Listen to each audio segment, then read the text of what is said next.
Assalamualaikum dan salam sejahtera. Selamat datang ke Warta Pendidikan Khas bersama saya Muhammad Amirul Hakimi bin Faizul. Saya Muhammad Ahmad Haris bin Muhammad Asmani melaporkan diri dari studio kami. Hari ini kita akan membincangkan satu isu yang menjadi nadi pembangunan negara, iaitu hala tuju pendidikan kita.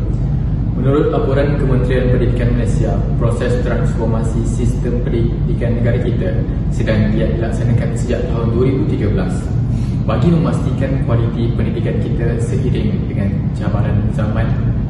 Namun persoalannya, adakah kita sudah bersedia? Generasi kini atau yang kita kenali sebagai digital native bukan lagi belajar dengan cara tradisional. Mereka terdedah kepada maklumat 24 jam sehari, 7 hari seminggu. Tetapi adakah sistem pendidikan di negara kita memenuhi keperluan mereka? Adakah proses pengajaran dan pembelajaran PDP yang ada di negara kita sudah cukup kreatif dan inovatif buat mereka? Perkara ini membawa kita kembali kepada tunjang utama pendidikan negara, iaitu Falsafah Pendidikan Kebangsaan (FPK) dan Falsafah Pendidikan Guru (FPG).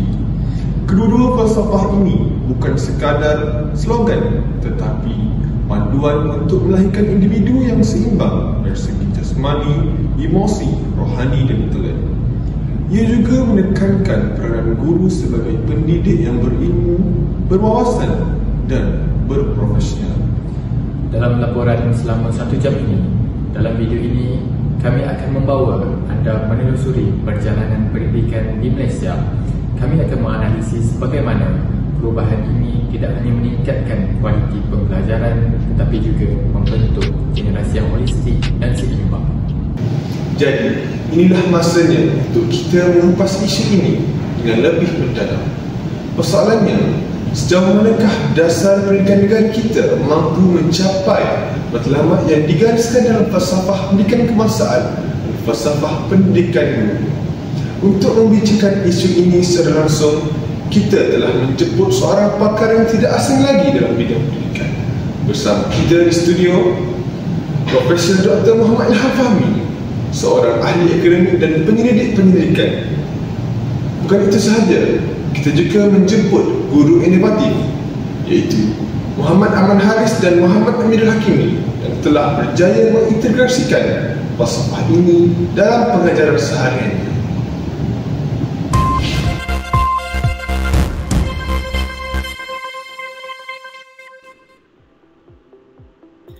Assalamualaikum dan salam hormat saya ucapkan kepada hadir sekalian.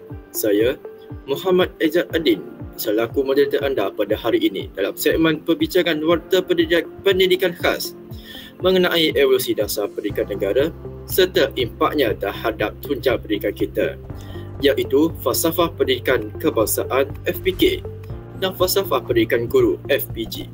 Sebelum kita membincangkan secara mendalam topik kita pada hari ini, izinkan saya memperkenalkan 3 panel kita pada hari ini yang akan mengolah serta menelaah topik perbincangan kita sebentar lagi. Bersama saya, panel pertama, Profesor Ilham Fahmi. Seterusnya, panel kedua, Cikgu Muhammad Aman Haris. Dan yang terakhir, Cikgu Amirul Hakimi. Hadir sekalian, sistem pendidikan Malaysia berkembang pesat dari masa ke masa dengan menggabungkan kurikulum kebangsaan dan antarabangsa. Ia bertujuan untuk melahirkan pelajar yang seimbang dari segi akademik, rohani dan jasmani. Pendidikan di sini menekankan perbadanan kaum dan pembangunan kemahiran insaniah, menyediakan generasi muda untuk cabaran global yang selari dengan kehendak falsafah pendidikan kebangsaan (FPK). Namun, perlu kita sedari bahawa sistem pendidikan kita yang sekarang adalah pemakin kepada evolusi dasar-dasar yang sebelumnya. Oleh itu, demi menelusuri dasar pendidikan yang pertama, selepas merdekanya negara kita, saya mempersilakan panel pertama, Profesor Ilham Fahmi, untuk memberikan kupasan beliau mengenai laporan Rahman Talib 1960. Dipersilakan. Assalamualaikum warahmatullahi wabarakatuh dan salam sejahtera.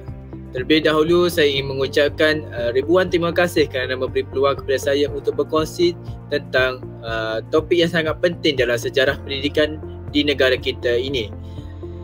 Saya akan mulakan perbincangan kita pada hari ini dengan dasar yang pertama, iaitu dasar Penyata Rahman Talib 1960. Mungkin ada di kalangan kita yang bertanya-tanya mengapa kita masih bercakap tentang satu dokumen dasar pendidikan yang lahir lebih 6 dekad yang lalu.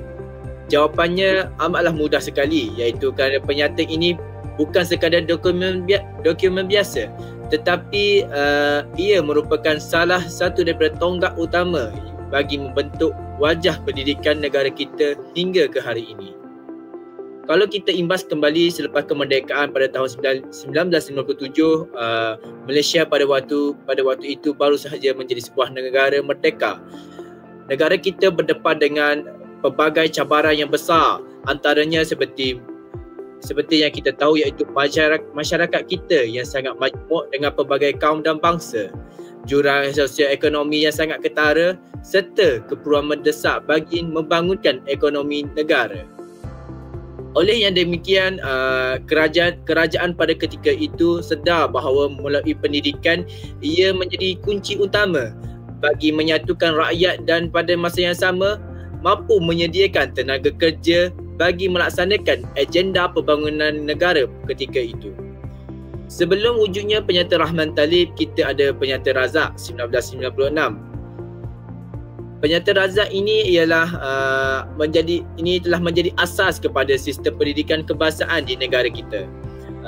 Tetapi selepas beberapa tahun ia dilaksanakan, kerajaan telah bertindak melakukan satu penilaian semula bagi mengevolusikan pendidikan di negara kita yang kian berkembang mengikut peranan zaman. Maka di situlah tercetusnya idea yang dasar baharu, iaitu Penyata Rahman Talib 1960. Matlamat penyata ini sangatlah jelas sekali, iaitu untuk menilai kembali dasar pendidikan yang sedia ada dan mencadangkan penambahbaikan agar sistem pendidikan di negara kita ini lebih inklusif, menyeluruh dan sesuai dengan keperluan sebuah negara yang baru merdeka. Kalau kita lihat isi kandungan penyata ini, ada beberapa cadangan utama yang sangat signifikan. Antaranya ialah seperti menjadikan bahasa Melayu sebagai bahasa pengantar utama. Hal ini penting kerana dalam sebuah negara yang berbilang kaum ini, bahasa menjadi jabatan bagi menyatukan rakyatnya. Kalau setiap kaum belajar bahasa masing-masing tanpa titik pertemuan, bagaimana kita nak membina semangat kekitaan di kalangan rakyat? Namun dengan menjadikan bahasa Melayu sebagai bahasa pengantar, kita bukan sahaja mengangkat martabat bahasa kebangsaan, tetapi juga mampu membina identiti nasional yang dikongsi bersama.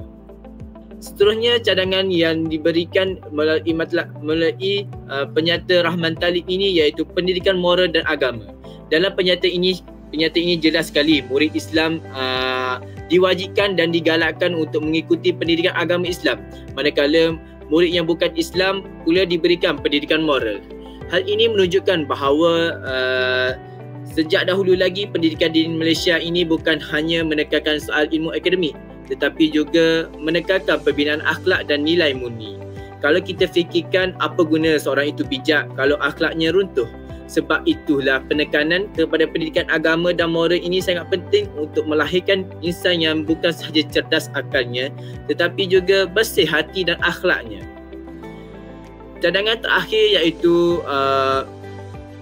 pendemokrasian pendidikan, yang mana mampu memberikan kesan yang sangat besar kepada pendidikan di negara kita. Untuk pertama kalinya pendidikan diberikan secara percuma di sekolah rendah. Di sekolah rendah diperkenalkan.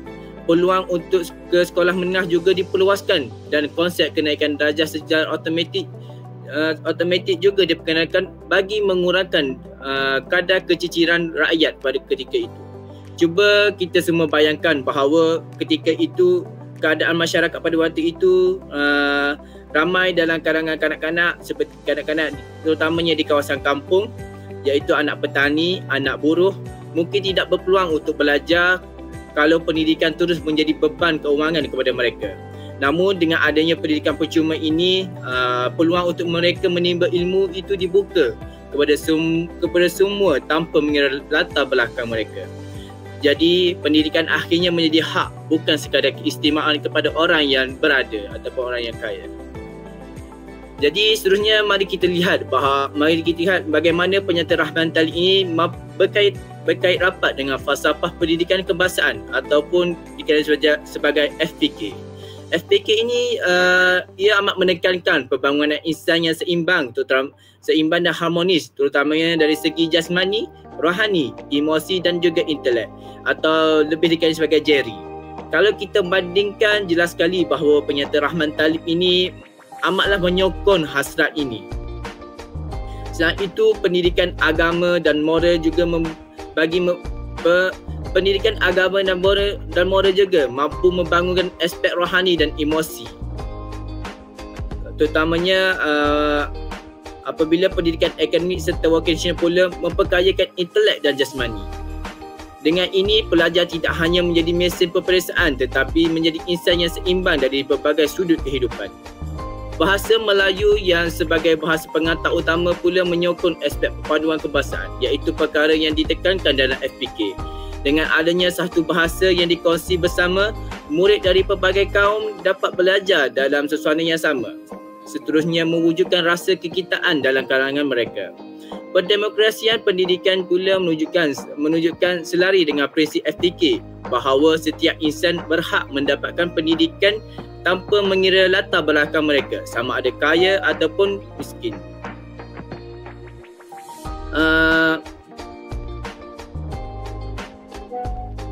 Seterusnya, kita percaya bahawa setiap individu yang mempunyai potensi dalam diri mereka ini mampu digilat dan dengan dasar ini juga tiada murid yang akan tercicir atau terbuang dengan perkara yang sia-sia. Akhir sekali, semua dasar ini amatlah menyokong sekali hasrat FPK bagi melahirkan rakyat yang berilmu pengetahuan, berakhlak mulia, bertanggungjawab dan mampu menyumbang kepada pembangunan negara. Selain itu, kita boleh kaitkan juga dasar ini dengan falsafah pendidikan guru, iaitu atau lebih dikenali sebagai FPG. Hubungan itu jelas, hubungan antara dasar ini dengan FPG ialah satu hubungan yang sangat jelas dan rapat. Dengan adanya penekanan kepada pendidikan moral dan agama, guru dilihat bukan sekadar penyampai ilmu tetapi juga sebagai pembentuk sasiah murid. Guru menjadi model teladan yang membimbing murid menjadi insan yang beradab dan berakhlak mulia. Dasar pendidikan percuma dan perluasan akses pendidikan menjadikan sesuatu kelas itu lebih inklusif, dan guru juga perlulah bersedia bagi mendidik murid-murid daripada pelbagai latar belakang sosial, ekonomi dan juga budaya. Ini memerlukan guru yang sabar dan kreatif serta inklusif dalam diri mereka bagi menghadapi murid-murid mereka pada masa akan datang. Seperti yang kita tahu, dalam konteks bahasa pula, guru memikul tanggungjawab yang besar sebagai ejen integrasi nasional. Dengan adanya bahasa Melayu sebagai bahasa pengantar utama, guru menjadi penyampai ilmu sekaligus memupuk semangat kebangsaan. Peranan ini sangatlah penting kerana guru bukan sahaja mengajar dalam bilik darjah tetapi juga membentuk semangat patriotik dan perpaduan dalam kalangan muridnya yang berbilang kaum dan bangsa. Jadi perkara ini akhir sekali juga guru juga haruslah menjadi modal insan yang kepada murid-murid mereka, iaitu seorang insan yang berilmu, berakhlak mulia iaitu selari dengan aspirasi FPG bagi menjadikan guru sebagai individu yang berpekerti mulia dan berintegriti tinggi dan juga berwibawa terhadap murid-murid mereka. Kesimpulannya, penyata Rahman Talib 1960 ini bukan sekadar dokumen sejarah, namun ia merupakan menjadi batu asas yang meletakkan hala tuju pendidikan di negara kita ini. Ianya membuktikan bahawa pendidikan boleh menjadi alat perpaduan, alat pembangunan dan juga alat pembinaan sasiah bangsa dan negara. Walaupun cabaran kini berbeza, prinsip yang terkandung dalam penyata ini masih lagi relevan dan juga boleh dijadikan sebagai panduan untuk dasar-dasar yang seterusnya. Sekian daripada kami. Sekian daripada saya. Sekian, terima kasih. Baiklah, satu kupasan yang sangat mendalam dan ketikal oleh Profesor Ilham Fahmi. Seterusnya, saya akan mempersilakan panel kedua, iaitu Cikgu Muhammad Aman Haris bagi memberikan penerangan berkaitan dengan dasar seterusnya. Segala hormatnya dipersilakan. Terima kasih yang saya hormati Tuan Moderator kita, iaitu Cikgu Aizat. Tanpa melengahkan masa, saya akan menerangkan dasar yang kedua dalam bidang pendidikan di negara kita, iaitu Akta Pendidikan 1961. Baiklah, bagi latar belakang Akta Pendidikan 1961, ini merupakan mercu tanda reformasi pendidikan di Malaysia yang telah membentuk asas kukuh kepada sistem pendidikan moden negara kita pada masa itu. Akta ini tidak hanya bertujuan untuk menyeragamkan dan memodernkan sistem pendidikan, tetapi juga dilihat sebagai alat utama untuk memupuk perpaduan nasional, membina identiti negara dan meningkatkan taraf sosioekonomi rakyat melalui pengedaran peluang pendidikan yang adil. Laporan Rahman Talib 1960 telah menjadi asas dan dasar yang menjadi pemangkin kepada penggubalan Akta Pendidikan 1961 dengan penambahbaikan dan penekanan baru dalam aspek kebangsaan, teknikal, moral dan peluang pendidikan asas. Laporan ini dilihat memainkan peranan besar dalam perkembangan falsafah pendidikan kebangsaan FPK dan falsafah pendidikan guru FPG, yang kedua-duanya menjadi tunjang kepada misi pendidikan Malaysia sehingga kini. Jadi bagi memahami sepenuhnya evolusi sistem pendidikan negara, saya akan menerangkan laporan ini secara bertahap berkaitan dengan objektif, matlamat dan sumbangan serta penambahbaikan menerusi laporan Rahman Talib ini.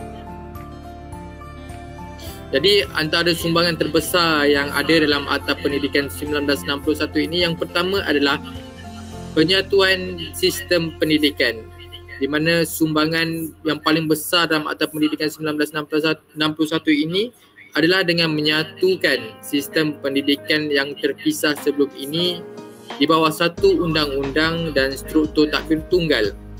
Penyatuan ini bukan hanya menjurus kepada struktur pentadbiran sekolah, malah juga memastikan kurikulum yang seragam serta penggunaan bahasa kebangsaan bagi membina identiti nasional di kalangan generasi muda melalui penyesuaian dan kombinasi antara sekolah kebangsaan dan sekolah jenis kebangsaan dalam struktur kendalian yang sama. Jurang antara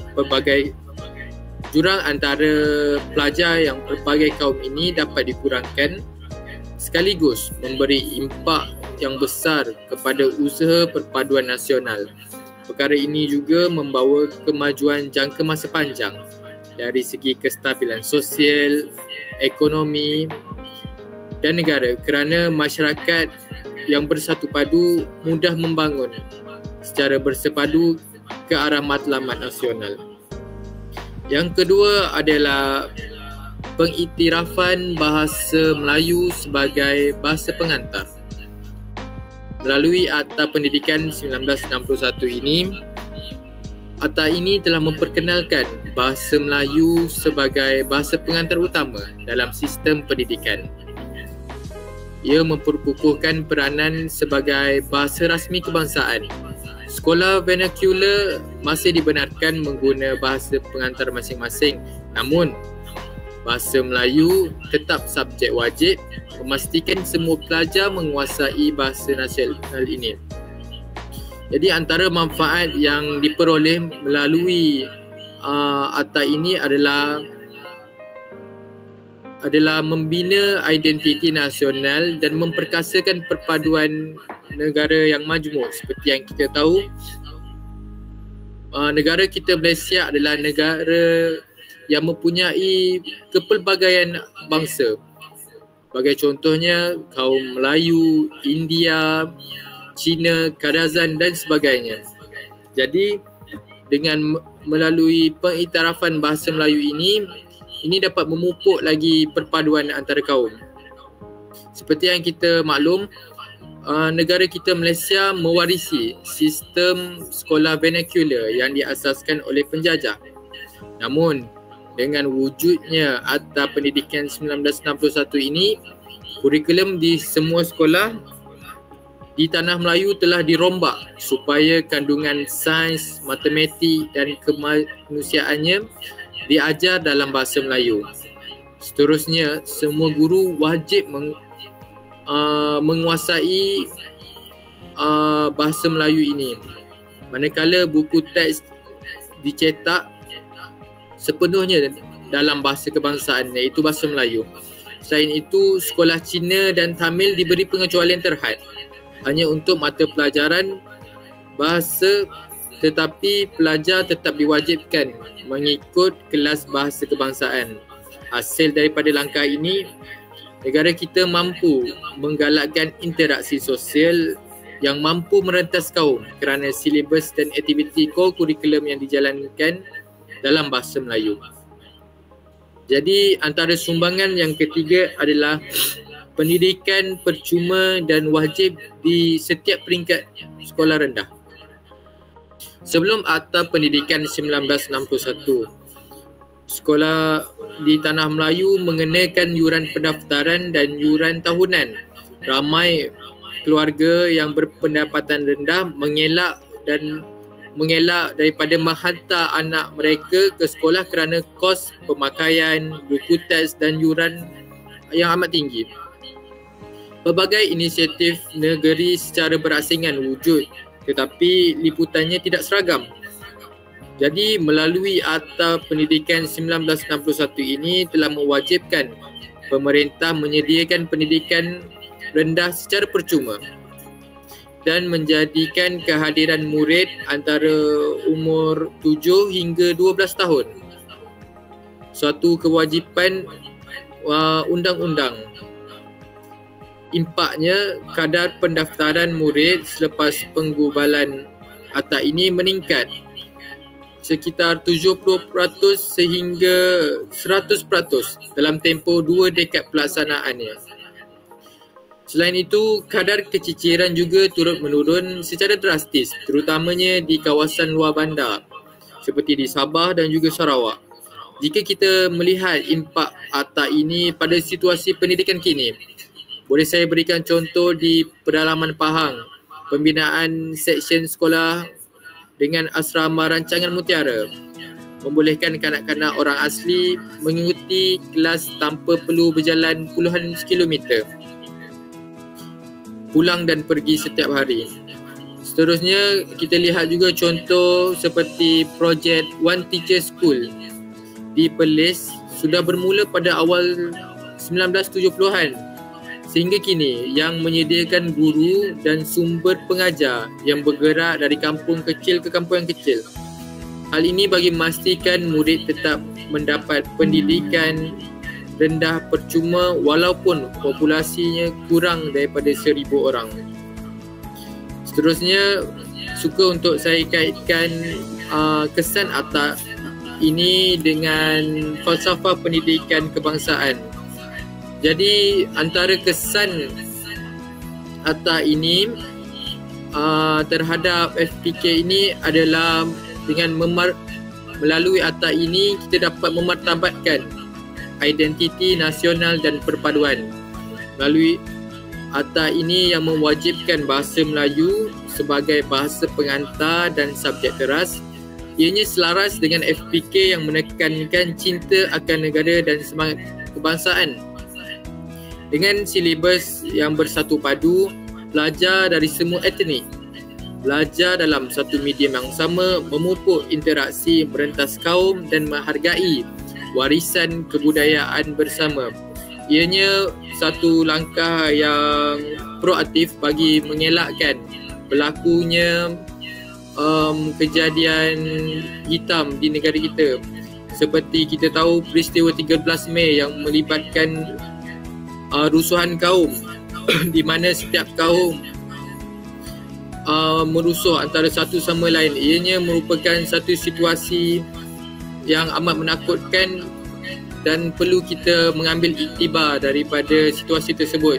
Jadi melalui akta ini, ia dapat meningkatkan lagi dan memupuk kesefahaman dan perpaduan antara kaum sejak di bangku sekolah lagi. Yang kedua adalah menggalakkan kesamarataan peluang.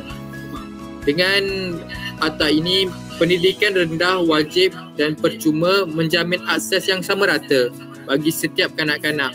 Ianya sejajar dengan FPK dalam membentuk sistem pendidikan yang demokratik, tiada halangan yuran atau jarak geografi. Ianya membolehkan murid dari bandar, luar bandar, kaya atau miskin mendapatkan peluang pendidikan untuk berkembang secara seimbang. Seterusnya, yang ketiga adalah melahirkan insan yang berilmu dan berkemahiran. Penstrukturan kurikulum akademik dan vokasional mendukung FPK tentang penguasaan ilmu dan kemahiran yang kritis. Sebagai contoh, pelajar diberikan pilihan aliran akademik untuk kecemerlangan akademik dan aliran vokasional untuk kemahiran teknikal. Jadi dengan melalui langkah ini, ia tidak hanya melahirkan kanak-kanak ataupun generasi yang hanya bijaknya di akademik semata-mata. Ianya berkembang dan lebih seimbang apabila akta ini membuka aliran vokasional iaitu aliran kemahiran teknikal bagi membantu kanak-kanak ataupun generasi yang kurang dari segi akademik untuk meningkatkan potensi mereka masing-masing. Jadi yang terakhir juga suka untuk saya kaitkan dengan falsafah pendidikan guru, iaitu melalui akta ini antara kesannya terhadap falsafah pendidikan guru yang pertama adalah pemerkasaan latihan pra-perkhidmatan. Melalui Akta Pendidikan 1961, akta ini telah menegaskan peranan Institut Perguruan sebagai kecemerlangan latihan guru. Kurikulum pra-perkhidmatan di Institut Pendidikan Guru dirombak agar selari dengan falsafah pendidikan guru, di mana setiap guru dilatih bukan sekadar menguasai kandungan mata pelajaran semata-mata, tetapi juga untuk menguasai teknik pedagogi moden dan nilai kebertanggungjawaban profesional sebagai seorang guru. Jadi yang terakhir adalah penguasaan dwi, bahasa dan pedagogi inklusif. Dengan penekanan bahasa Melayu melalui akta ini, ianya menjadi satu medium utama bagi guru-guru untuk mewajibkan dan mengekalkan kecekapan bahasa Inggeris dan juga bahasa ibunda mereka masing-masing. Akta ini memperkenalkan modul dwi bahasa dalam latihan guru bagi memastikan pedagogi inklusif di mana semua murid dapat memahami dan menjalani sistem pendidikan kita tanpa mengira kaum atau latar belakang. Saya rasa itu saja daripada saya. Terima kasih. Okey, baiklah. Sungguh menarik dan bermakna penerangan sebentar tadi oleh Cikgu Muhammad Aman Haris atas penerangan sebentar tadi. Seterusnya, kita akan beralih ke dasar yang seterusnya. Jadi, saya akan mempersilakan panel ketiga, iaitu Cikgu Amirah Hakimi bagi memberikan pencerahan berkaitan dengan dasar yang ketiga bagi pendidikan di negara kita. Majlis mempersilakan. Assalamualaikum dan salam sejahtera. Terlebih dahulu saya ingin mengucapkan ribuan terima kasih kepada saudara moderator. Pada kesempatan ini, saya berbesar hati untuk berkongsi pandangan tentang satu dasar penting yang menjadi mercu tanda dalam sejarah pendidikan negara kita, iaitu Laporan Amir Baki 1964. Laporan ini bukan sekadar dokumen rasmi, tetapi sebuah visi yang jauh yang mengangkat martabat pendidikan teknikal dan vokasional di Malaysia. Ia juga menjadi pelengkap kepada Akta Pelajaran 1961 dan membentuk asas kepada pembangunan sistem pendidikan yang kita warisi ke hari ini. Untuk memahami kepentingan laporan ini, kita perlu kembali ke konteks asalnya. Selepas Akta Pelajaran 1961 dilaksanakan, sistem pendidikan ketika itu lebih menekankan aspek penyatuan sekolah melalui bahasa kebangsaan. Namun begitu, terdapat satu jurang yang besar, iaitu kekurangan fokus terhadap bidang teknikal dan vokasional yang amat diperlukan untuk pembangunan negara yang sedang giat membangun selepas merdeka. Maka pada tahun 1964 ini, lahirlah Laporan Amir Baki. Ia hadir sebagai pelengkap dan penyempurna kepada Akta 1961, khususnya untuk memberi tumpuan kepada pendidikan vokasional, teknikal serta penyediaan tenaga kerja yang berkemahiran tinggi. Persoalannya, apakah sebenarnya sumbangan besar Laporan Amir Baki ini? Di sinilah kita dapat melihat bagaimana laporan ini bukan sekadar tulisan dasar, tetapi satu visi pendidikan yang berpandangan jauh. Sumbangan pertama laporan ini ialah memperkenalkan sistem pelbagai jurusan, termasuk sekolah teknik dan kursus aneka jurusan.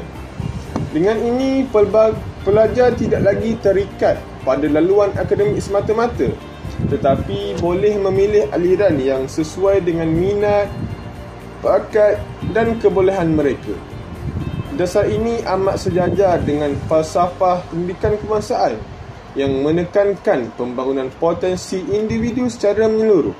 Seperti yang kita semua tahu, pendidikan tidak lagi hanya mengukur kecemerlangan intelek, tetapi turut mengiktiraf kemahiran jasmani, kreativiti dan keupayaan menyelesaikan masalah. Dari perspektif guru, perkara ini selaras dengan falsafah pendidikan guru yang menekankan guru yang profesional dan penyayang. Guru harus bijak mengenal pasti keupayaan pelajar dan membimbing mereka mengikut jurusan yang bersesuaian.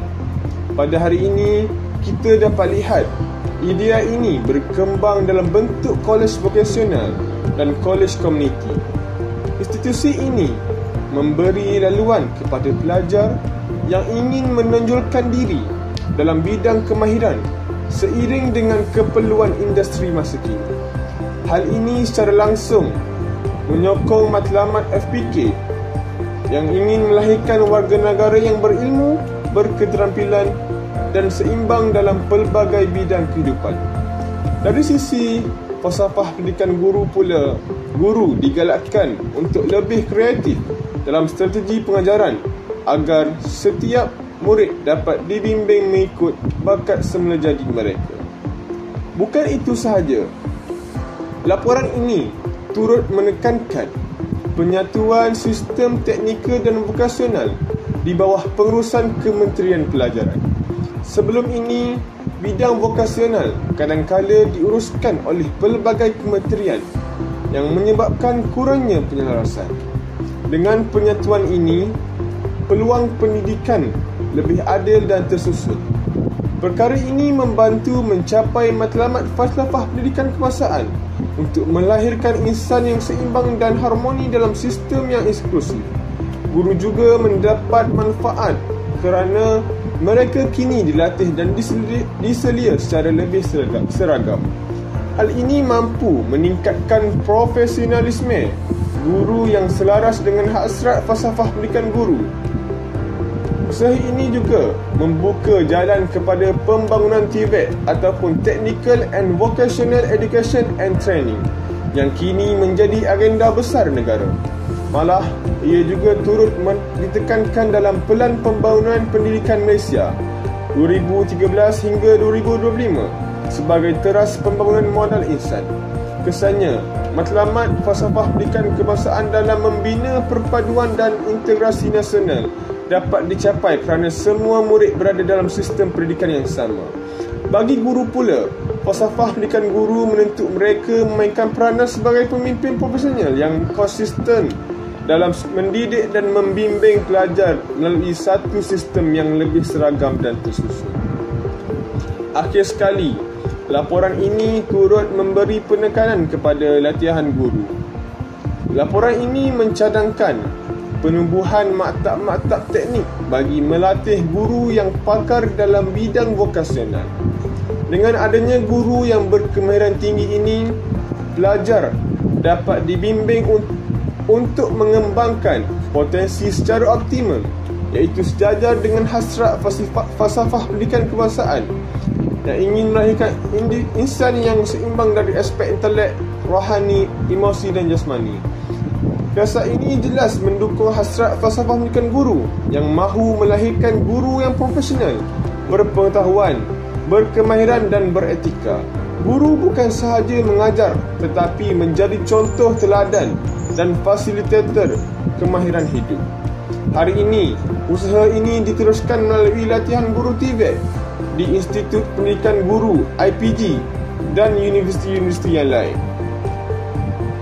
Guru dilatih bukan hanya sebagai pengajar tetapi sebagai pembimbing pelajar untuk menghadapi dunia pekerjaan dan cabaran teknologi semasa. Secara langsung, perkara ini membantu falsafah pendidikan kebangsaan mencapai hasrat untuk melahirkan rakyat yang seimbang dan mampu berfungsi dengan berkesan dalam masyarakat.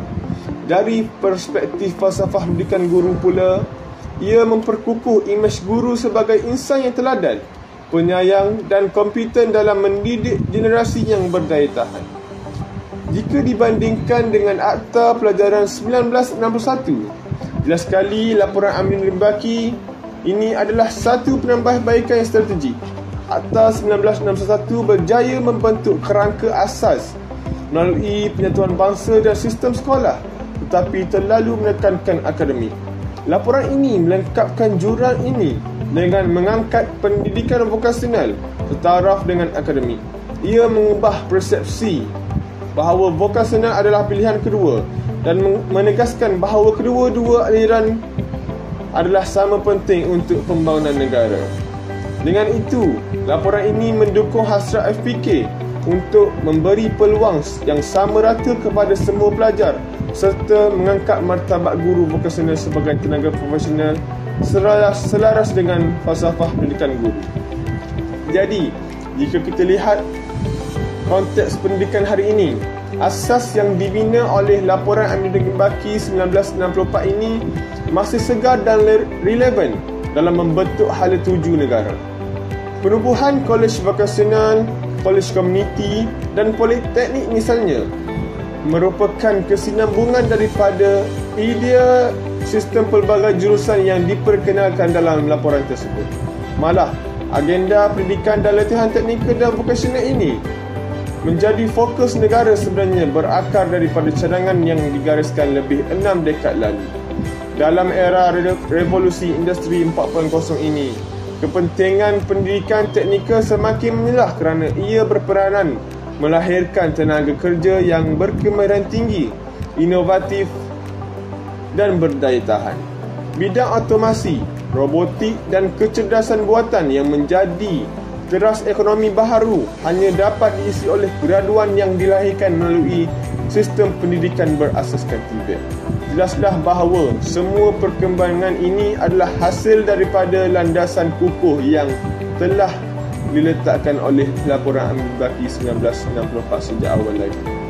Sebagai penutup, laporan Amin Limbaki 1964 ini adalah lebih daripada sekadar laporan dasar. Ia adalah batu asas kepada pembangunan pendidikan teknikal dan vokasional di Malaysia.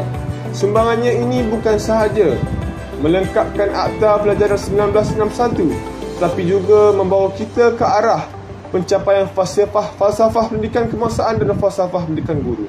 Lebih penting lagi, visi laporan ini masih hidup sehingga hari ini. Terbukti dengan kewujudan kolej vokasional, agenda TVET serta kemampuan sistem pendidikan kita untuk menyesuaikan diri dengan cabaran global. Oleh itu, marilah kita mengiktiraf laporan Aminuddin Baki bukan sahaja sebagai dokumen sejarah, tetapi sebagai panduan berpandangan jauh yang membentuk arah pendidikan negara sehingga hari ini. Jadi itulah sahaja daripada saya untuk laporan Aminuddin Baki ini. Saya serahkan kepada saudara moderator.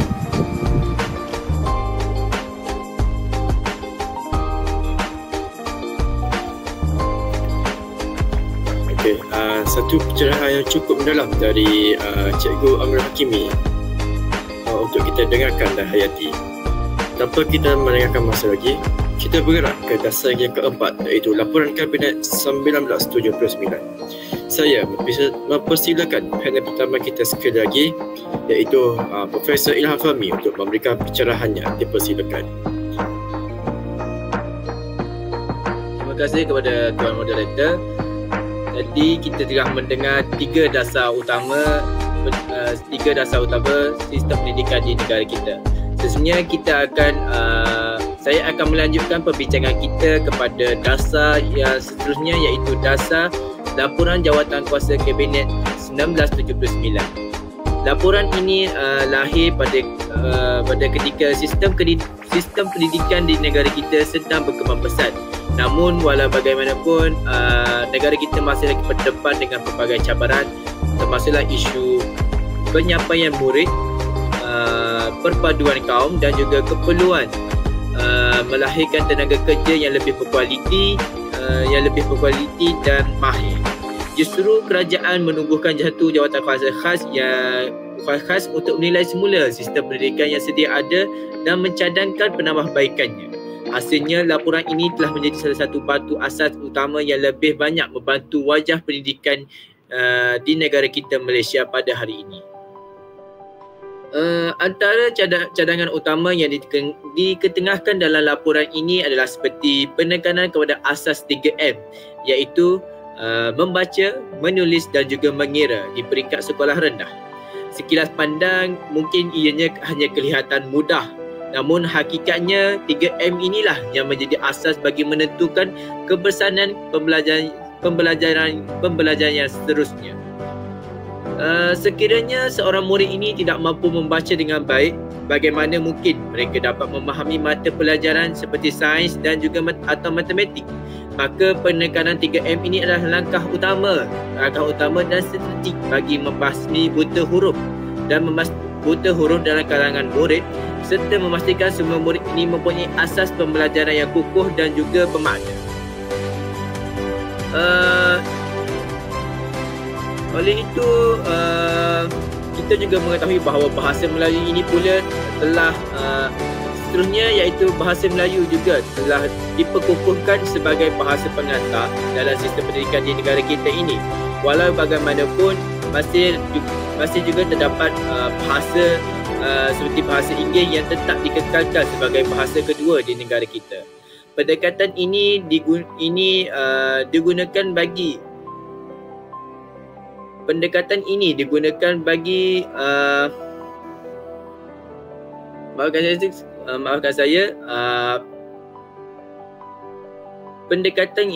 digunakan bagi menunjukkan keseimbangan yang bijak,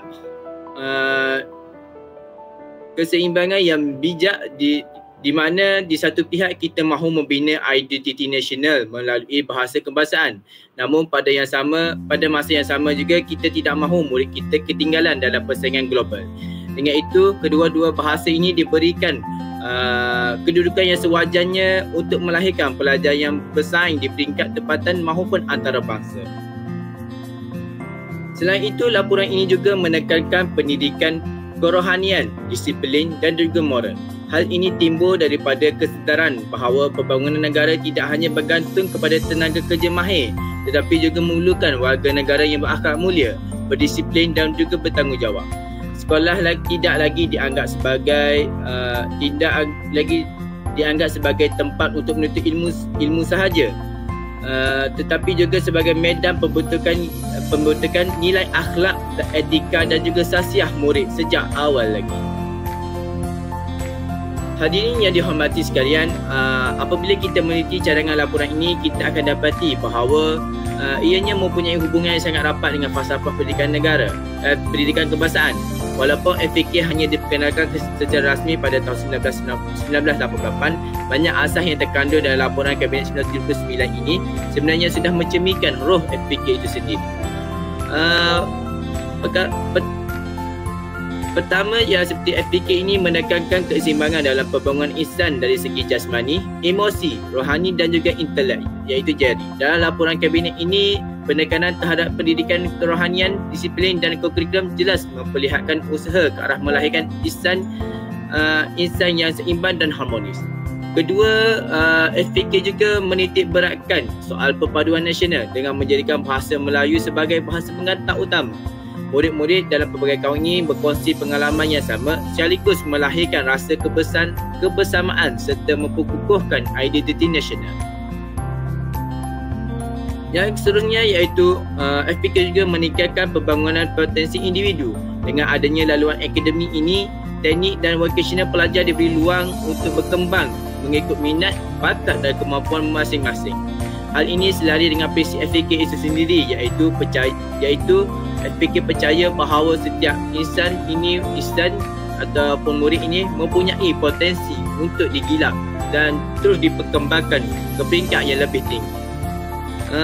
Selain itu,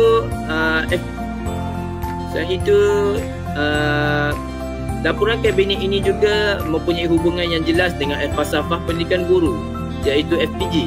FPG ini menekankan profesional keguruan sebagai tunjang utama sistem pendidikan dan hal ini terselah dalam cadangan laporan kabinet 1979. Sebagai contoh, penekanan asas kode 3M iaitu menuntut guru agar benar-benar menguasai kemahiran pedagogi bagi memastikan semua murid mereka ini juga mampu menguasai literasi asas. Dalam hal ini, guru berperanan sebagai pembimbing literasi asas, bukan sekadar penyampai ilmu di papan hitam sahaja. Sebenarnya penekanan terhadap kerohanian, disiplin dan moral menunjukkan guru bukan sahaja berperanan menyampaikan ilmu, tetapi guru juga bertindak sebagai model nilai moral, disiplin dan disiplin. Guru menjadi contoh teladan yang baik bagi dalam membentuk akhlak serta sasiah murid mereka sendiri. Di samping itu, pemodenan bidang teknik dan vokasional ini memerlukan guru yang mempunyai kemahiran yang tinggi dalam bidang teknikal. Perkara ini membuktikan bahawa guru perlulah menjadi pakar yang fleksibel sesuai dengan aspirasi FPG untuk melahirkan tenaga pendidik yang mampu memenuhi keperluan negara yang sedang membangun ini. Akhir sekali, laporan ini turut menekankan peranan guru dalam kurikulum. Guru dilihat sebagai facilitator atau pembimbing bagi murid-murid mereka, yang bukan sahaja memimpin aktiviti luar belajar tetapi juga membantu murid mereka ini membina kepimpinan, kreativiti dan sasiah diri dalam selari dengan matlamat FPG itu sendiri. Hadirin sekalian, jelaslah sekali bahawa laporan Jabatan Kuasa Kabinet 1979 ini bukan sekadar sebuah dokumen biasa, tetapi sudah menjadi sebuah peta jalan yang mengukuhkan sistem pendidikan di negara kita. Ia meletakkan asas kepada falsafah pendidikan dengan memperkukuhkan 3M, membina perpaduan melalui bahasa dan kebangsaan, membentuk akhlak melalui pendidikan moral dan juga memperluaskan asas pendidikan di negara kita. Sebagai penutup, saya ingin menekankan bahawa pendidikan bukan hanya soal dasar atau kurikulum, tetapi ianya soal pembinaan semula manusia itu sendiri. Laporan Kabinet 1979 ini membuktikan bahawa pendidikan boleh menjadi alat perpaduan, alat pembangunan ekonomi dan juga alat pembentukan masyarakat yang berakhlak mulia. Sebagai guru dan bakal guru, mereka ini memegang amanah yang besar kerana di tangan mereka lah letaknya masa depan negara itu sendiri. Sekian daripada saya. Terima kasih. Jutaan terima kasih serta pencerahan yang baik saya ucapkan kepada Profesor Ilham Fahmi atas penjelasan yang sangat menarik dan mendalam. Bagi dasar yang terakhir bagi perbincangan kita pada hari ini, sekali lagi saya mempersilakan panel ketiga kita, iaitu Cikgu Amirul Hakimi, untuk menyempurnakan sesi perbincangan kita. Dipersilakan. Terima kasih kepada saudara moderator.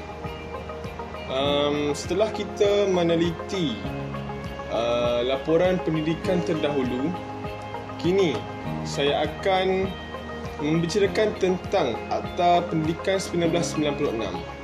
Akta ini amat penting kerana ia memantapkan sistem pendidikan kebangsaan di samping memastikan dasar pendidikan negara terus relevan dengan cabaran semasa dan hala tuju pembangunan negara. Akta Pendidikan 1996 ini digubal bagi menggantikan dasar pendidikan yang lahir dari Laporan Jawatankuasa Kabinet 1979. Laporan Jawatankuasa Kabinet ini memang banyak berjasa, antaranya menekankan aspek kurikulum bersepadu, penilaian berasaskan peperiksaan serta penekanan kepada nilai dan disiplin. Namun, menjelang era 1990-an, Malaysia sedang pesat membangun menuju wawasan 2020 dan dasar pendidikan perlu digubah semula dengan kerangka undang-undang yang lebih menyeluruh, fleksibel dan berpandangan jauh.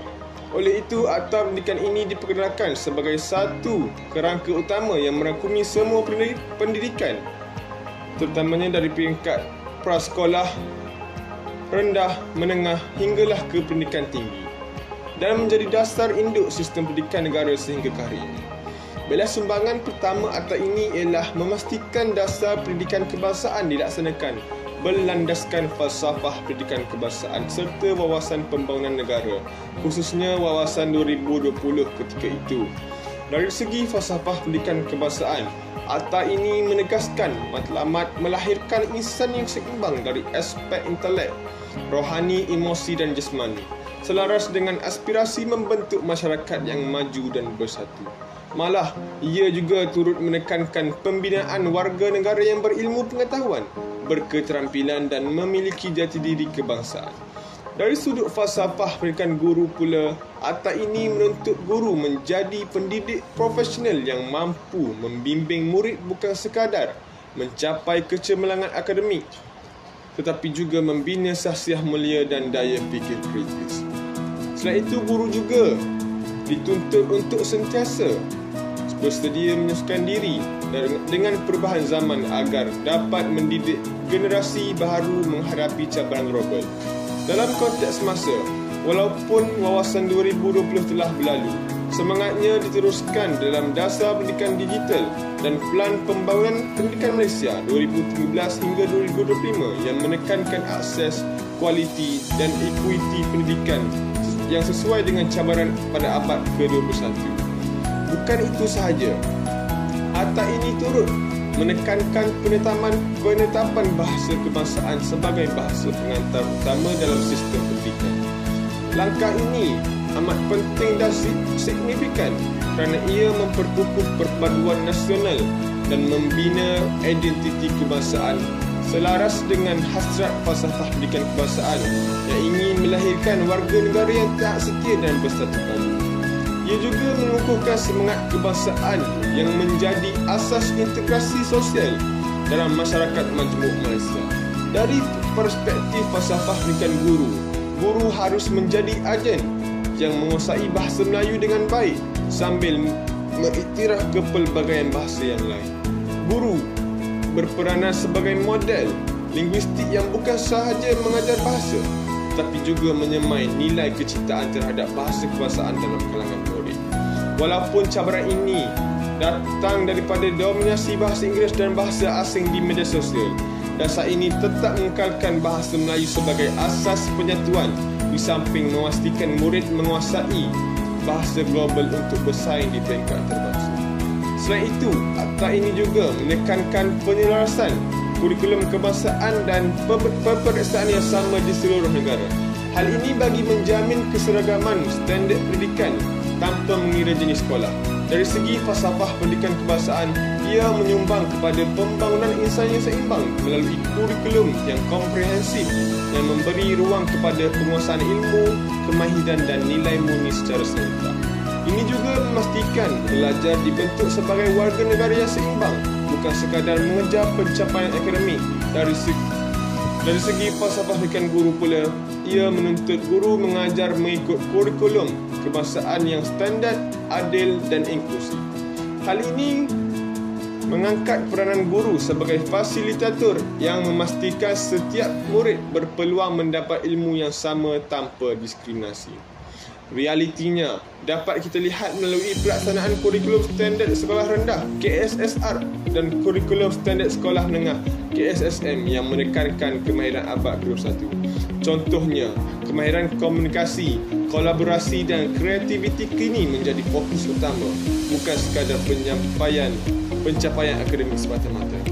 Akhir sekali, sumbangan yang terakhir akta ini ialah penyediaan peluang mempertingkatkan pendidikan prasekolah, perguruan khas swasta dan teknikal. Hal ini menunjukkan sifat inklusif akta ini yang memberi ruang kepada semua murid tanpa mengira latar belakang. Dari sudut falsafah pendidikan kebangsaan, ia selaras dengan usaha membentuk insan yang produktif dan berdaya tahan dengan memberi peluang kepada setiap individu untuk mencapai potensi diri. Falsafah pendidikan kebangsaan juga menekankan kepentingan pendidikan sepanjang hayat dan peluang ini menjadi manifestasi hasrat tersebut. Dari sudut falsafah pendidikan guru pula, guru dituntut untuk lebih peka, penyayang dan progresif dalam mengendalikan murid dengan keperluan yang berbeza. Guru perlu sentiasa kreatif dalam pendekatan pengajaran supaya setiap murid berasa dihargai dan berupaya berjaya mengikut kemampuan masing-masing. Pada hari ini, kita dapat lihat kesinambungan hasrat ini melalui dasar zero reject policy bagi pendidikan khas, peluasan program prasekolah kebangsaan serta pengukuhan pendidikan teknikal melalui TVET, College Vocational dan Politeknik. Semua ini adalah bukti bagaimana visi akta ini terus hidup dan relevan. Jika dibandingkan dengan dasar sebelumnya, jelas bahawa akta ini adalah satu penambahan yang baik. Laporan Jawatankuasa Kabinet banyak menekankan aspek kualiti pendidikan asas dan perpaduan nasional. Namun, akta ini meluaskan skop dengan merangkumi prasekolah, pendidikan guru, pendidikan khas serta sektor teknikal dan vokasional. Akta ini juga mengukuhkan lagi sistem pendidikan kebangsaan dengan memberi jaminan kesamarataan peluang serta menjadikannya lebih menyeluruh.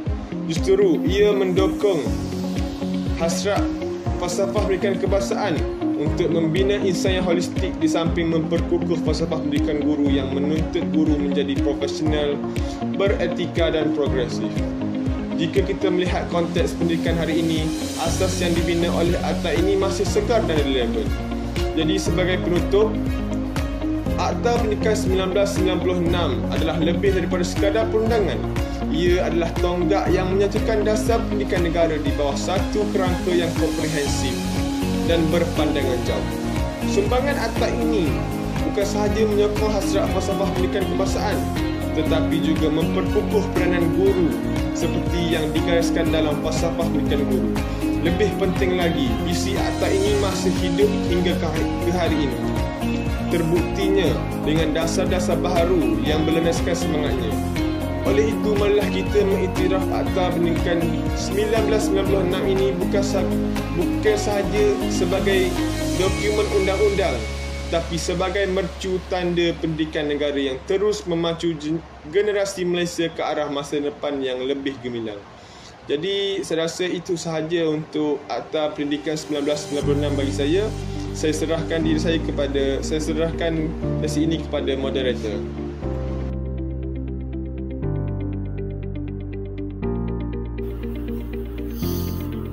Terima kasih saya ucapkan kepada panel kita pada hari ini, iaitu Cikgu Amirah Hakimi atas pencerahan yang diberikan.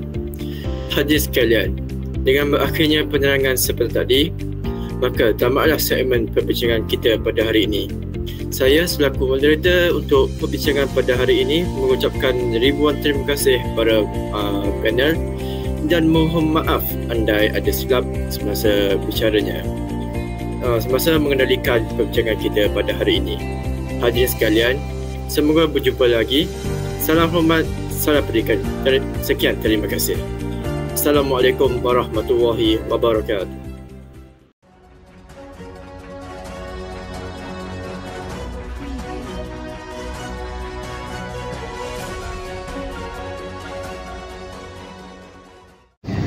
Berikut merupakan segmen perbincangan evolusi dasar pendidikan negara kita dan kesan perkembangan terhadap FPK dan FPG. Terima kasih kami ucapkan kepada Profesor dan Cikgu atas perkongsian yang sangat bermakna. Jelas sekali, perjalanan pendidikan kita adalah salah satu usaha berterusan yang memerlukan komitmen semua pihak. Pendidikan bukan sekadar tentang peperiksaan atau grade, tetapi juga tentang membina sasiah, memupuk pemikiran kritis dan melahirkan insan yang seimbang serta berdaya saing.